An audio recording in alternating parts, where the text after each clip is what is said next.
lovely people, my name is Emma and today I'm going to be talking about the books I read in September. So September generally was a bloody good reading month. I had some really great reads, a lot of sort of spooky vibes, a lovely mixture of non-fiction, fiction and classics. So the first book I read was Strong Female Character by Fern Brady. This is an autobiography from Fern Brady, as the word autobiography would suggest. Fern Brady is a comedian whose work I really enjoy. She's been on shows like Taskmaster, Mock the Week, Live at the Apollo, and then also does touring. Fern Brady was diagnosed with autism, and it's about her relationship with the diagnosis of autism, and sort of then look at autistic people in general, and has some stats about autism in the UK, and sort of diagnoses and things like that, and then also like chronicles Fern's younger life and then her career and sort of the way that her autism interacted with her experiences of the world. It was really, really interesting, and I love the audiobook because it was narrated by Fern, who has a really distinctive, absolutely wonderful Scottish accent, which I just adored the whole time. I didn't know that Fern Brady was autistic, and it talks about her way of trying to mask on stage and also how she used sort of her persona of quite an antisocial person on stage to kind of build her career. Generally very, very interesting. I think I gave it like 4 or 4.5 stars. Really interesting look at also autism from a woman's perspective, because quite a few of the representations of autism in media are often focused on the sort of male savant kind of idea. So it was really interesting to look at women and women diagnoses and sort of how it can present differently in women. So generally very interesting from both a personal and kind of macro level from Fern. The next book I also listened to on audiobook. It was quite a strong audiobook month for me, and that is The Hound of the Baskervilles by Arthur Conan Doyle. So this is one of the Sherlock Holmes books, and this is, I think, probably his most iconic, and it is about the Hound of the Baskerville, which is some demonic hound entity that is on the moors who is sworn to kill the heir of a particular estate. So Sherlock Holmes and Watson is actually sent off by himself to the estate to kind of live with the family and try and sort of investigate, that's the word I'm looking for. Detectivate? That's not a word. Investigate what is happening there, and then Sherlock sort of features a bit later in the book. I really enjoyed it. I love Sir Arthur Conan Doyle. I think the writing is fantastic. There is a reason that these are classics that have stood the test of time and were so unbelievably popular during their time as well. I really like the fact that we got to spend more time with Watson in this one. I generally enjoy Watson slightly more as a character than Sherlock. I think that's probably a recurring theme for a lot of people. Sherlock's a bit of an arse, which I know is kind of the point to him, but it doesn't change the fact that people who are a bit of an arse are slightly unpleasant to hang out with. So I really enjoyed Watson. I love the interactions. I love the spooky gothic atmosphere of the moor, the murderer, the hound, and then the explanation for it afterwards. Really just classic detective book. You can see why it's still around today. The next book I read is a really cute, cozy paranormal romance, and that is A Witch's Guide to Fake Dating a Demon by Sarah Hawley. This is sort of one of these books that is kind of formed in this subgenre of like cozy romance, specifically like cozy paranormal romance, very like small town paranormal romance, which I'm generally really enjoying compared to the sort of big epic paranormal romance that's often got some kind of detective or like fight kind of thing going on. These feel a lot more wholesome and a lot more enjoyable to me personally. This is about a woman who is a witch. She is part of a witching family. Magic is a well-known feature of this world, but it feels very much like a modern day, just with magic overlaid over the top. She is generally a bit of a letdown and disappointment to her family. She does not have the proficiency in magic that was foretold at her birth, and it's a bit of a sore spot between her and her family. So in a fit of sort of rage, anger, and sort of wanting to prove that she could prove herself, she accidentally summons a demon. Excellent fun. The demon in question has actually fallen out of favour with Hell because he's accidentally managed to get a soul inside him. Yuck, who wants a soul in them? And it is about them fake dating, him trying to convince her to sell her soul to him, and then him grappling with the fact that he now has a soul in him and the various human emotions it's making him feel. Just generally fun all round. I loved the kind of quirky fake dating scenes. I loved the demon trying to understand the human world element, and like there was lots of conversation about like, what is this weird feeling I'm sensing? I think it's hunger, or maybe I'm ill. Oh god, I think it's love. How do human beings cope with this? And just anything, whether it be like demonic or alien or whatever, that it's a lovely like sort of alien look on what it means to be a human, I always find really fun as a device in writing.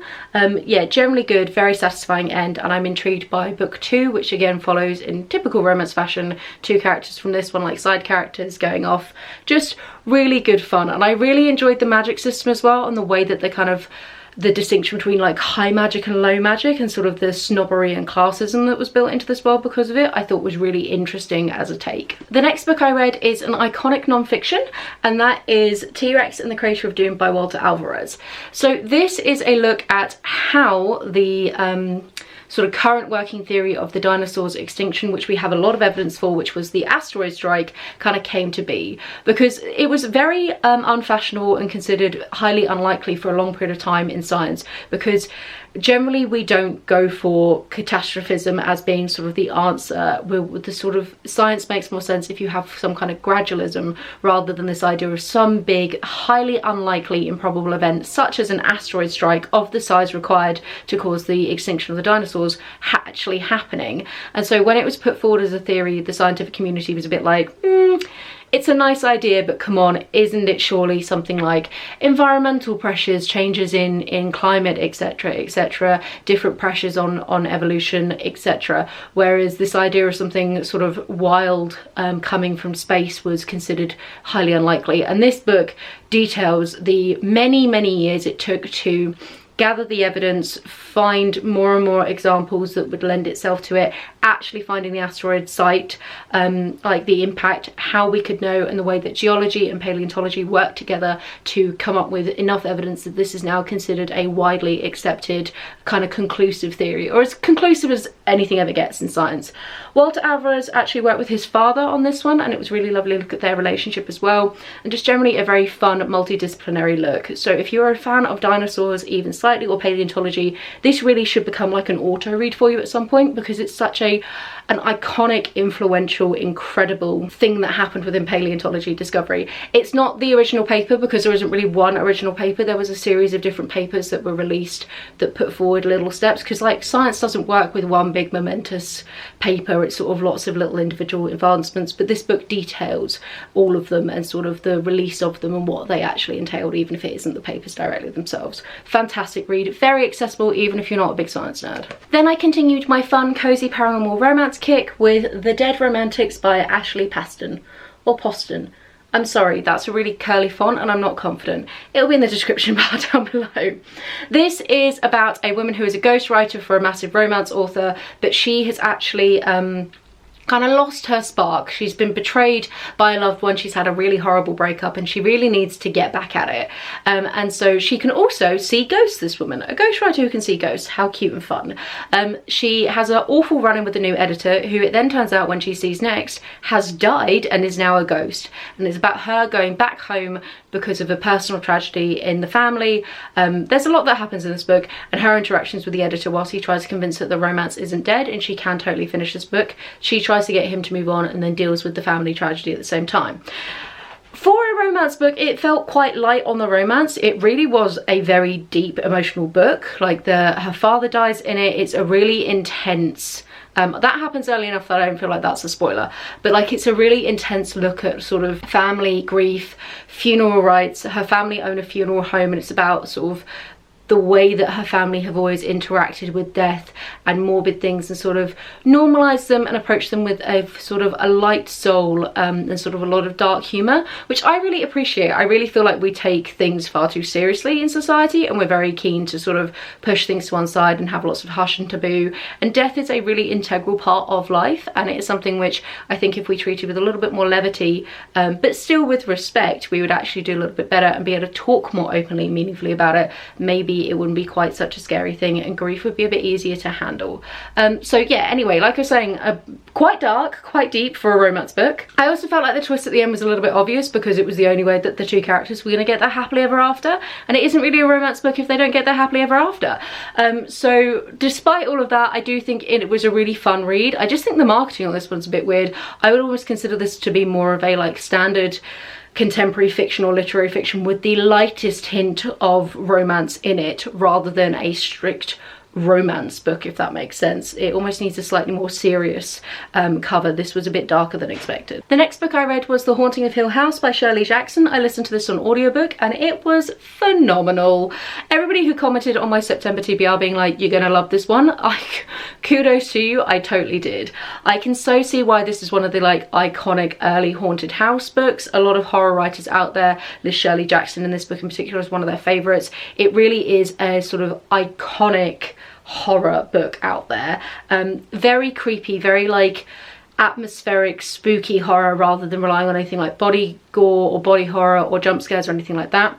It is about a collection of people who are invited to this haunted house, which is notorious for being haunted, and it's about their experiences spending a couple of nights there.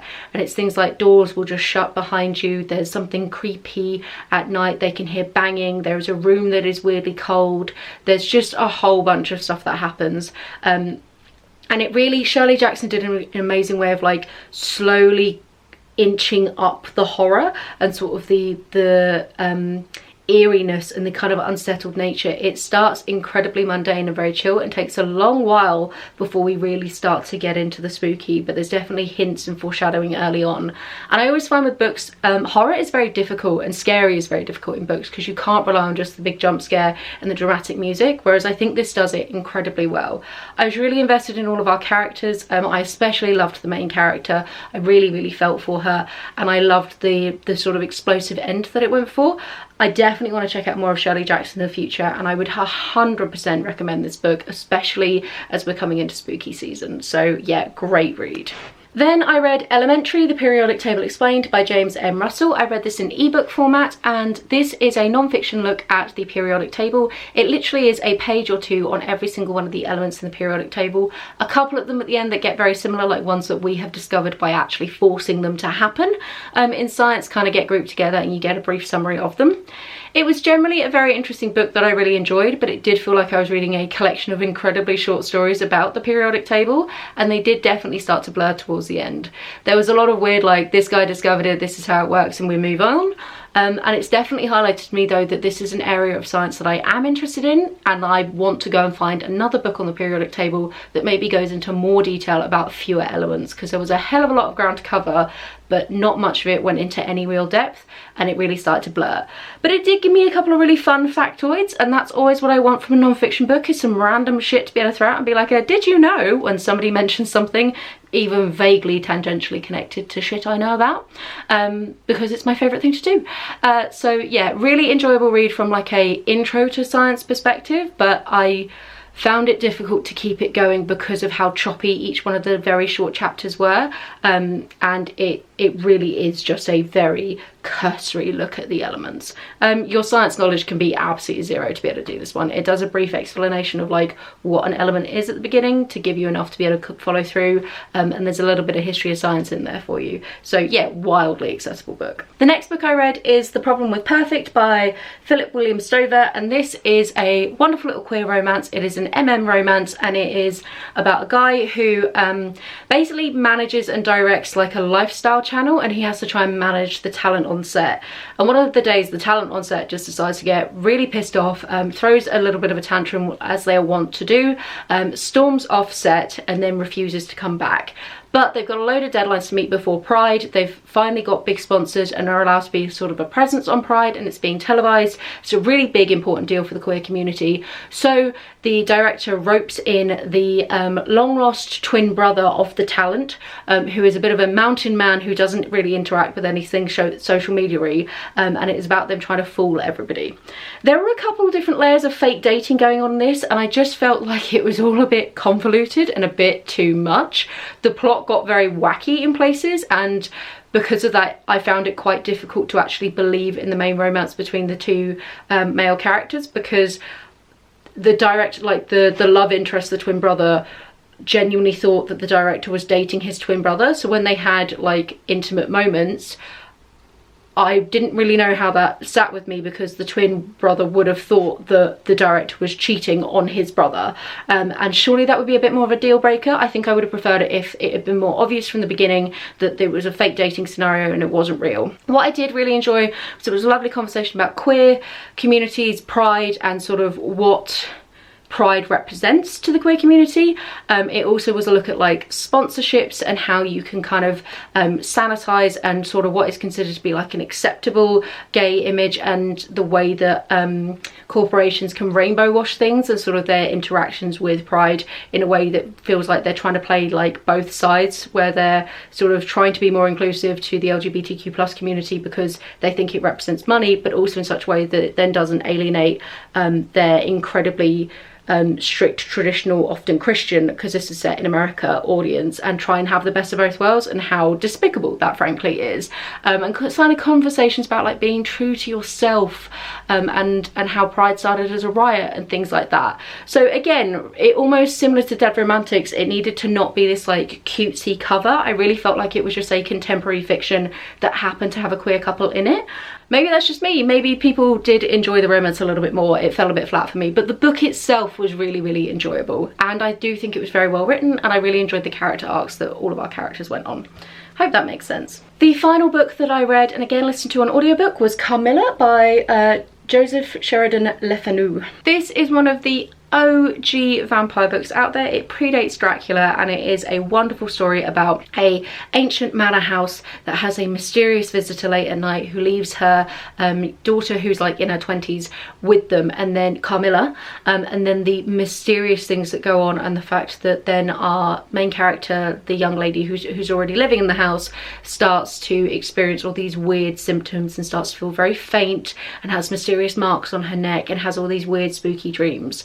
It is, yeah, just again very atmospheric, incredibly iconic. I can totally see the influences then with Dracula.